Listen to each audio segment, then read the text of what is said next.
అందరికీ నమస్కారం. కార్యక్రమం ప్రారంభించే ముందు గురువుగారు బ్రహ్మర్షి పత్రి గారికి ఒకసారి మనం ధన్యవాదాలు చెప్పుకుందాం. మనం గత 78 ఎపిసోడ్‌ల నుంచి ఒక విషయమే చెప్పుకుంటున్నాం. ఉపమాన ధ్యాన సందేశాలు. ఏంటంటే ఉపమానం, పాము కూరలు పీకితే ఎవరికీ హాని చేయదు. అలాగే మానవులోని చెడు తొలగిస్తే, ధ్యానం ద్వారా మానవులోని చెడు తొలగిస్తే ఎవరికీ హాని చేయడు.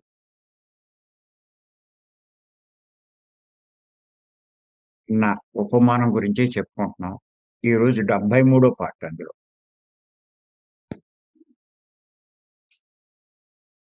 ఏ మానవుడిలో అయినా ఎన్నో రకాల చెడులుంటాయి.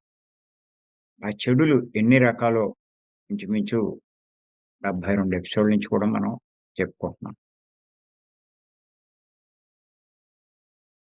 ఈరోజు ఇంకొక చెడు గురించి చెప్పుకుందాం.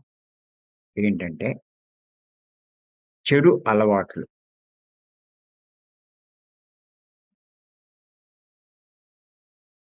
ఏ చెడున్నా సరే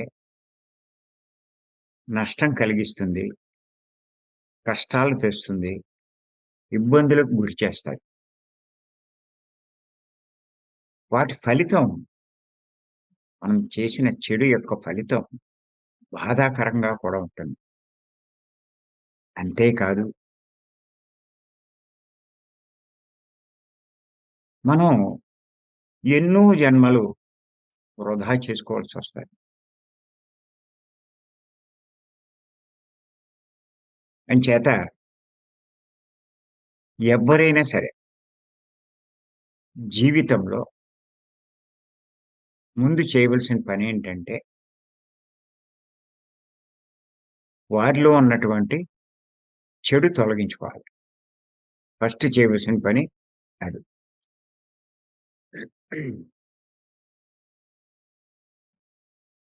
మరి ఒకటా, రెండా ఎన్ని రకాల చెడులున్నాయి. అందుకే ఎన్ని జన్మలు తీసుకోవాల్సొస్తుంది.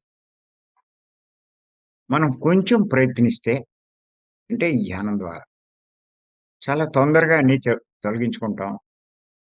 లేకపోతే ఎన్నో జన్మలు తీసుకోవాల్సొస్తది.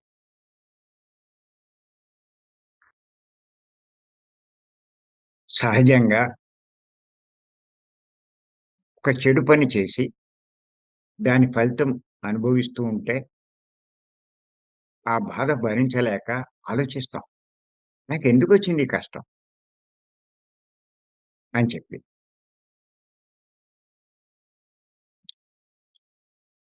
ఆలోచించినప్పుడు తను ఏ రకమైనటువంటి బాధ అనుభవిస్తూ ఉంటాడో, అలాంటి చెడు ఇతరులకి చేసున్నాడు. అప్పుడు అర్థమవుతుంది. ఓహో! అటువంటి చెడు నేను చెయ్యబట్టే ఇప్పుడు ఇలాంటి కష్టం నేను అనుభవించాను అని చెప్పి తెలుసుకొని నిర్ణయించుకుంటాడు. ఇంక ఎప్పుడూ నేను అలాంటి చెడు చేయకూడదు అని డిసైడ్ చేస్తాడు. ఇంకా పొరపాటున కూడా ఏ జన్మలోనూ అలాంటి చెడు చేయడు. ఇలా జరగాలి అంటే కొన్ని నెలలు పడుతుందండి. అనుభవం ద్వారా మనలో ఉన్నటువంటి చెడు సరి జేసుకోవాలి అంటే కొన్ని జన్మలే పడుతుంది. మరి ఇన్ని రకాల చెడు తొలగించుకోవాలంటే ఎన్ని జన్మలు పడుతుందో ఒక్కసారి ఆలోచించండి. మీకు ఊరికే కొన్ని ఎగ్జాంపుల్స్ చెప్తాను. వీడికి ఎవరి మీదో కోపమొచ్చింది. కక్షగట్టాడు. వాడి కాళ్ళు నరికేశాడు. నరికేస్తే దాని ఫలితంగా మరు జన్మలో వీడికి యాక్సిడెంట్‌లో కాలు పోవడం కానీ, ఏ పారాలిసిస్ వచ్చి కాలు పడిపోవడం కానీ, లేకపోతే అంగవైకల్యంతో పుట్టడం కానీ, ఇలాంటివి జరుగుతాయి. ఇది జరిగినప్పుడు వాడు చాలా బాధపడతాడు. ఏంటి నా బతుకిలా అయిపోయింది? ఎందుకు నేను ఇలా ఉన్నాను? ఈ కాళ్ళు లేకుండా ఉన్నాను. ఏం పాపం చేశాను?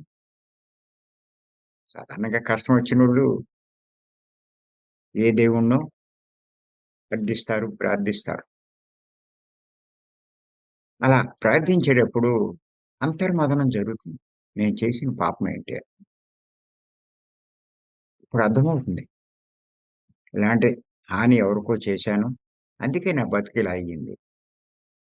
ఇంచేత ఇంకెప్పుడు ఇలాంటి పని నేను చేయకూడదు.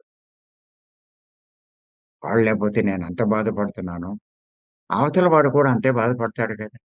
అలాంటి పని నేనెందుకు చేశాను? అని చెప్పి వాడు వాడిలో ఉన్నటువంటి ఆ చెడు తొలగించుకుంటాడు. ఇంకా ఎవ్వడి కాలు జోలికి, చేతుల జోలికి, దేని జోలికి రాడీడు. ఎంత కోపమొచ్చినా సరే, ఎంతైనా సరే, నా పని చేయమన్నా చేయడు.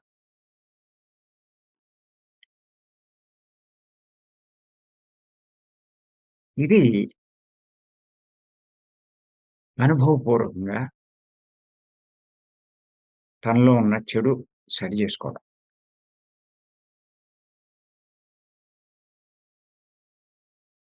మీరిప్పుడు చూడండి. హ్మ్. మనం అంతా ఉన్నాం. మనల్ని ఎవరైనా మనం ఎవ్ మనల్ని ఎవరైనా "నువ్వు పలానా వాడిని హత్య చెయ్యి. నీకు రూ. 1,00,00,000 ఇస్తాను. లేతే 10,00,00,000 ఇస్తాను. లేతే 50,00,00,000 ఇస్తాను." అంటే నువ్వు 50,00,00,000 గదా! 1000,00,00,000 ఇచ్చినా సరే నేను ఆ పని చేయను అంటాం. ఎందుకు అంటే కొంతమంది 1,00,000 ఇచ్చినా చేసేస్తారు. ఆ హత్య, ఆ నేరం. కారణం ఏంటంటే మనం గతంలోనే అలాంటి పని చేసి, ఆ అనుభవం పొంది నిర్ణయించుకున్నాం. ఇంకెప్పుడు అలాంటి చెడు చేయకూడదని. అంచేత ఎవరు ఎంత ప్రలోభ పెట్టినా ఆ పని మనం చెయ్యం.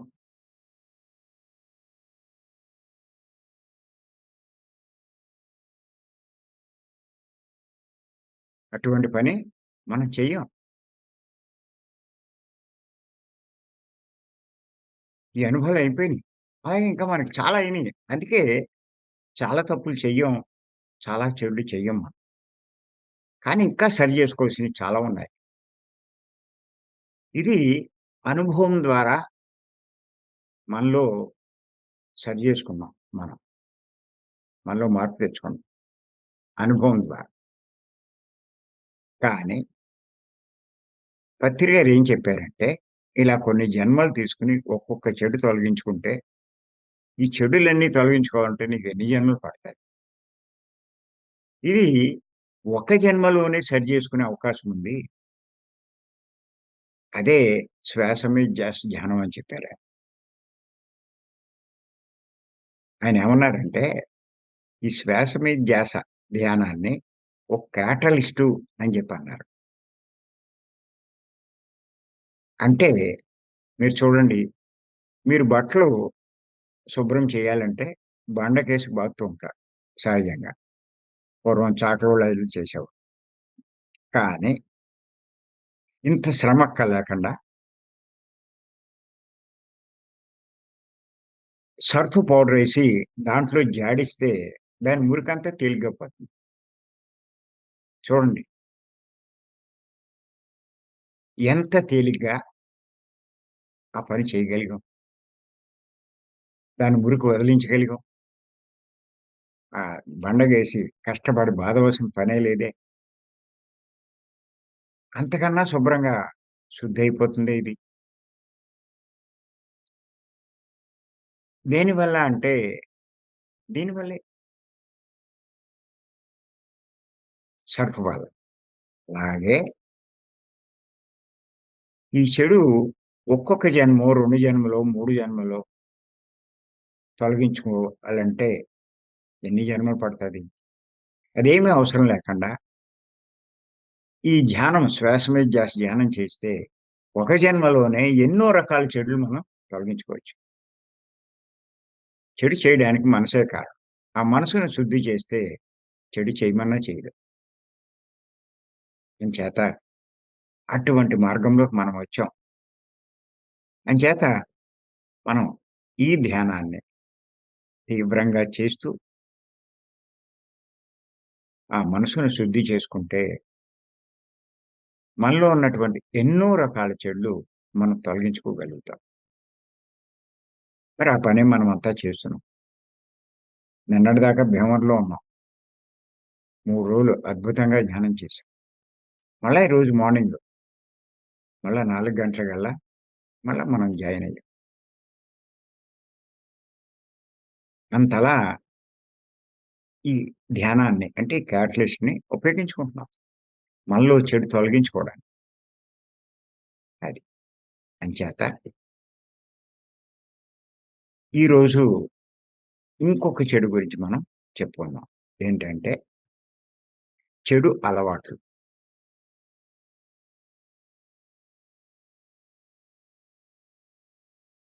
ఏమిటంటే చెడు అలవాట్లు ఒక్కొక్కళ్ళకి ఒక్కో రకమైన అలవాటుంటాయి. ఒక్కోళ్ళకి చాలా రకాల అలవాట్లుంటాయి. చెడు అలవాట్లు. అంటే ఆ అలవాటయిపోయింది మానలేరు. మార్చుకోలేరు. నష్టపోతున్నామని తెలుసు. కానీ మార్చుకోలేరు. దానివల్ల ఎంతో నష్టపోతారు. ఒక్కోసారి కష్టాల పాలవుతారు. మరి అందులో కొన్ని చెడు అలవాట్లు. ఒక్కొక్కళ్ళకి చాలా ఉంటాయి.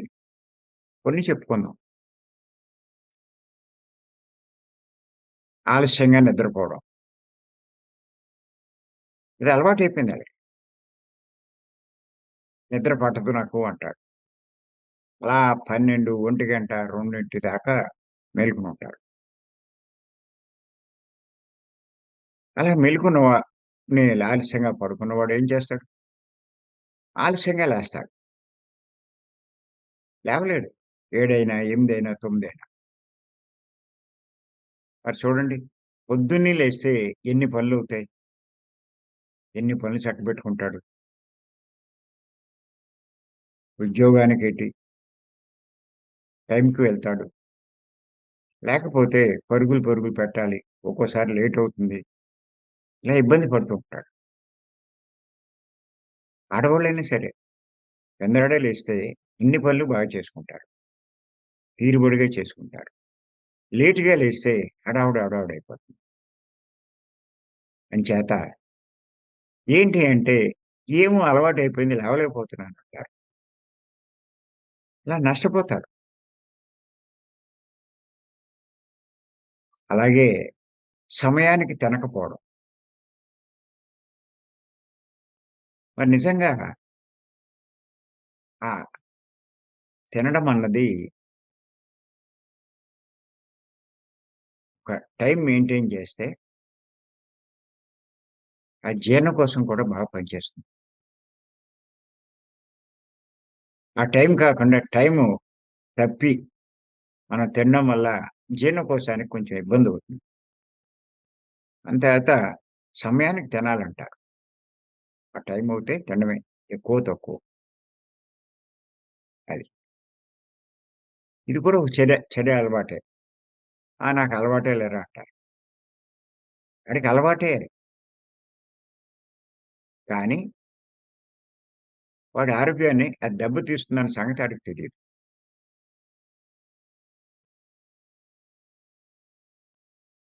అలాగే ఇంకా కొన్ని చెడు అలవాట్లున్నాయి. ధనాన్ని వ్యర్థం చేయడం, సమయాన్ని వ్యర్థం చేయడం, దుర్వినియోగం చేయడం. ఇది కూడా చెడే. పనికిరాని వాటికి ఖర్చు పెట్టడం. ఉపయోగం లేని వాటికి ఖర్చు పెట్టడం. ఏంటో అది అలవాటయిపోయిందంట. అలాగే అక్కర్లేని మాటలు. అలా మాట్లాడుతూనే ఉంటారు. ఏంటంటే నాకదో అలవాటంట. కామ్‌గా ఉండలేరు. ఇంకా కొన్ని సందర్భాల్లో వీటిని దుర్వినియోగం కూడా చేస్తారు. దాని ఫలితాలు కష్టాలు తెచ్చుకుంటారు.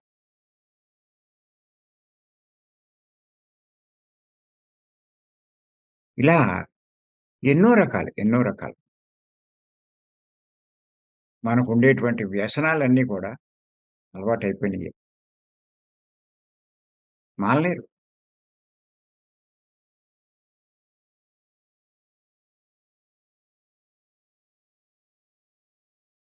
ఇప్పుడు చూడండి, తాగుడు తాగుతూ ఉంటాడు. మద్యం. ముందు సరదాగా ఫ్రెండ్స్‌లో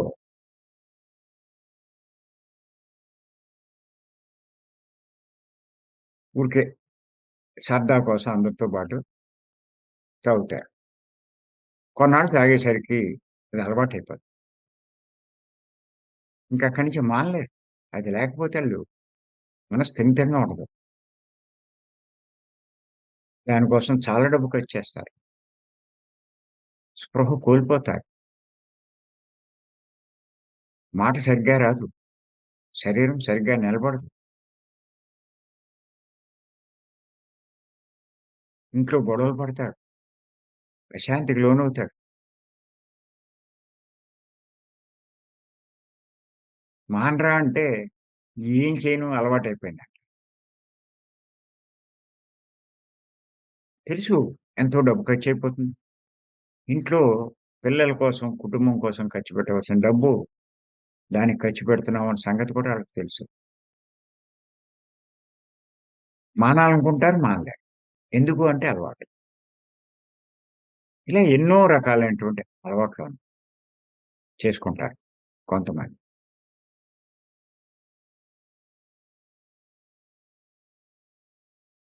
అలాగే శరీరాన్ని శుభ్రంగా ఉంచుకోకపోవడం. ఇది అశ్రద్ధే కొంతమంది.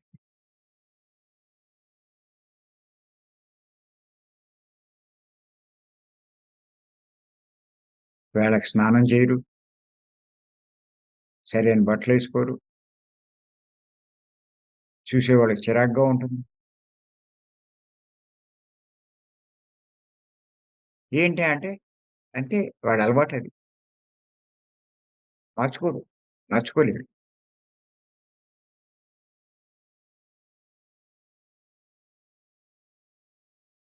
అంచేత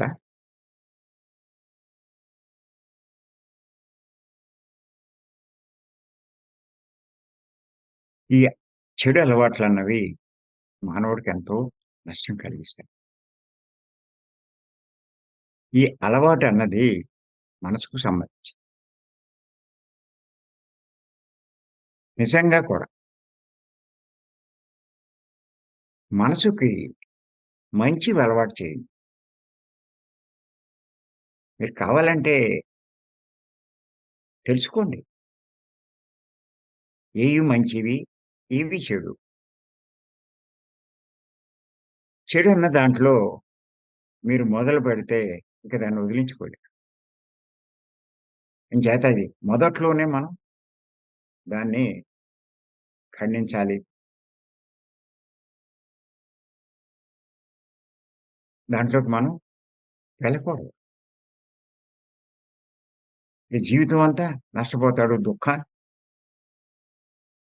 గురవుతాడు దుఃఖానికి. అంచేత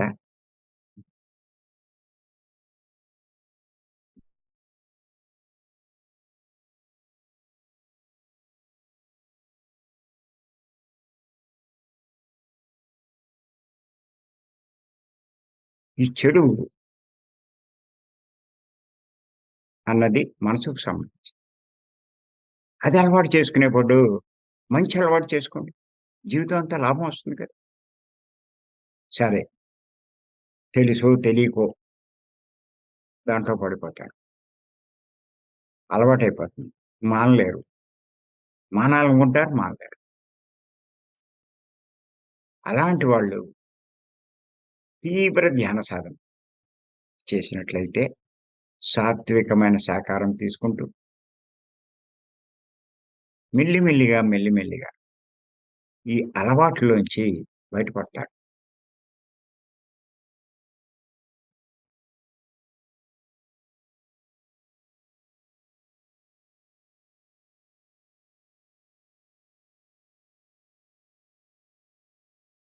అలవాటు తప్పించుకోవడం చాలా కష్టమండి. ఎంచేతంటే పత్రి గారి పరిచయం కాకముందు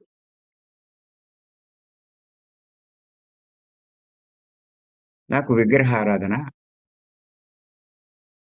బాగా అలవాటు. చాలా భక్తిగా చేసేవాడు. అది కూడా చాలా పద్ధతిగా చేసేవాడు. పత్రి గారిచ్చాక ఆయనేం చెప్పారంటే, "విగ్రహం దేవుడు కాదు, ఆత్మే దేవుడు" అని చెప్పారు. నాకు మతి లేదు. నేను నమ్మలేదు. ఏంటి ఈయనిలా అంటాడు?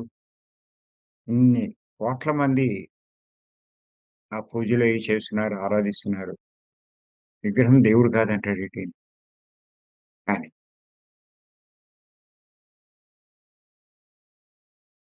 నేను అది జీర్ణం చేసుకోవడానికి కొంత టైం పట్టింది. చాలా ఆలోచించాను. ఇంత పెద్దాయన చెప్తున్నాడు అంటే ఇందులో ఏదో ఉండుంటుంది అని చెప్పి, మరి ఆత్మ దైవము అని చెప్పి అన్నాడు కదా! అని చెప్పి మళ్ళా చూశాను. ఎవరు చెప్పారు? ఎక్కడ చెప్పారు? చూస్తే పండితులు కానీ, వీళ్ళంతా కూడా విగ్రహాన్ని ఆరాధిస్తున్నారు, ఆరాధించమని చెప్తున్నారు, ఆ పూజలు చేయమని చెప్తున్నారు. వాళ్ళు చేస్తున్నారు. ఇంతంత పెద్దవాళ్ళు, ఇన్ని లక్షల మందికి ఉపన్యాసాలు ఇస్తున్న వాళ్ళు, వాళ్ళే చెప్తూ ఉంటే, ఈయనేంటి ఇలా చెప్తాడు? అనేటువంటి సందేహం కూడా వచ్చింది. అప్పుడు మెల్లిగా చూస్తే భగవద్గీతలో కూడా స్పష్టంగా చెప్పబడింది. నేను ఆత్మను అని చెప్పి అన్నాడు కానీ, నేను విగ్రహాన్ని అని భగవద్గీతలో ఎక్కడా చెప్పల. మరి కృష్ణుడు చెప్పింది కరెక్టే గదా! భగవద్గీత అంతా గొప్పదంటారు గదా! ఈ భగవద్గీత వేదాల్లోంచి వచ్చిందే గదా! దాని సారమే గదా! మరి వేదాలెలా తప్పవుతాయి? వేదాలే ప్రామాణికమంటారు. అంత గొప్ప వేదాల్లోనూ, ఉపనిషత్తుల్లోనే ఆత్మే దైవము అని స్పష్టంగా చెప్తూ ఉంటే, మరి ఈ విగ్రహారాధన ఎందుకు చేస్తున్నారు అందరూ? అన్న దాని మీద చాలా డౌటొచ్చింది.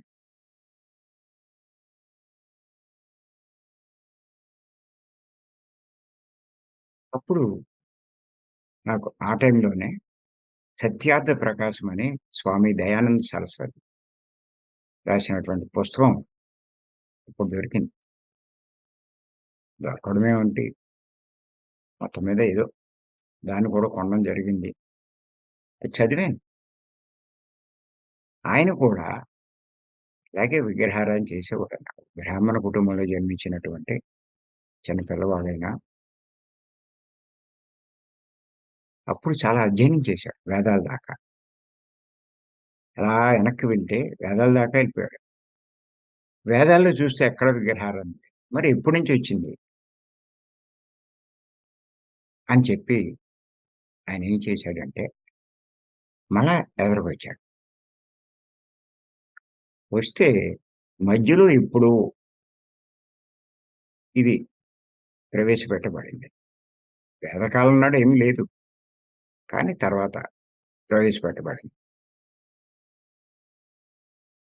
ఆ టైంలో ఈ విగ్రహారాధన ఇయన్నీ చేస్తూ ఉంటే ఈ జనమంతా హిందువులంతా దాంట్లోకెళ్ళిపోతున్నారు. అరే! హిందువులంతా వేరే మతాల్లోకెళ్ళిపోతున్నారని చెప్పి అప్పుడు పండితులు ఏం చేశారంటే ఈ హిందూ మతం అంతరించిపోకుండా ఉండడానికి దీన్ని ప్రారంభించారు. పండితులు కాబట్టి దీనికి కావాల్సినటువంటి ఆరాధనా విధానాలు, ఇయన్నీ వాళ్ళే చేశారు. చేసి దీన్ని అప్పటినుంచి ఇది కొనసాగుతూ వచ్చింది. అందరూ దీనికి ఆకర్షితులయ్యారు. ఆకర్షితులేంటి అలవాటైపోయింది.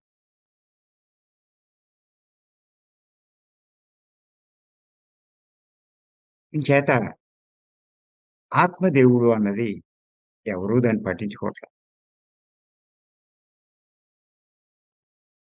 ఆ దైవము ఆత్మ రూపంలో ఉన్నటువంటి ఆ దైవం ప్రతి ఒక్క జీవిలోనూ ఉన్నాడు అన్న సంగతి ఎవరికీ తెలియట్లే. తన శరీరంలోనే ఉన్నాడు అన్న సంగతి తెలియట్ల. ఇప్పుడు పత్రి గారొచ్చాక ఇంకా లోతుగా చెప్పాడాయన. శరీరంలో ఉండడం కాదు, ఆ దైవం మనమే అని చెప్పారు. ఆశ్చర్యపోయాడు.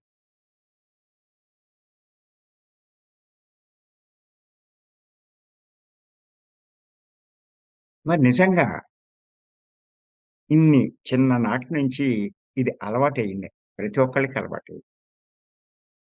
ఇది చెప్తూ ఉంటే కరెక్టే అనిపిస్తుంది. కానీ మానలేకపోతున్నారు. కారణం ఏంటంటే అలవాటవ్వడం. అందుకే ఇప్పుడు ఈ ధ్యాన మార్గంలోకొచ్చినా కూడా గంటలు గంటలు ఆ దైవంతో ఉన్నా కూడా ధ్యానంలో తృప్తి పడట్ల. అలవాటయిపోయినటువంటి ఆ పూజలయ్యి మానలేకపోతున్నారు. ఎవరైనా వచ్చి అడిగితే, "ఇప్పుడు ఇన్ని గంటలు కూర్చున్నావు. నువ్వు దేనితోటున్నావు? దైవంతోటే ఉన్నావు నాయనా. నువ్వు పూజ చేస్తే బొమ్మతో ఉంటావు. నిజమైన దైవంతో ఉన్నావు." అంటే, "ఏమోనండి అలవాటయిపోయిందంటారు."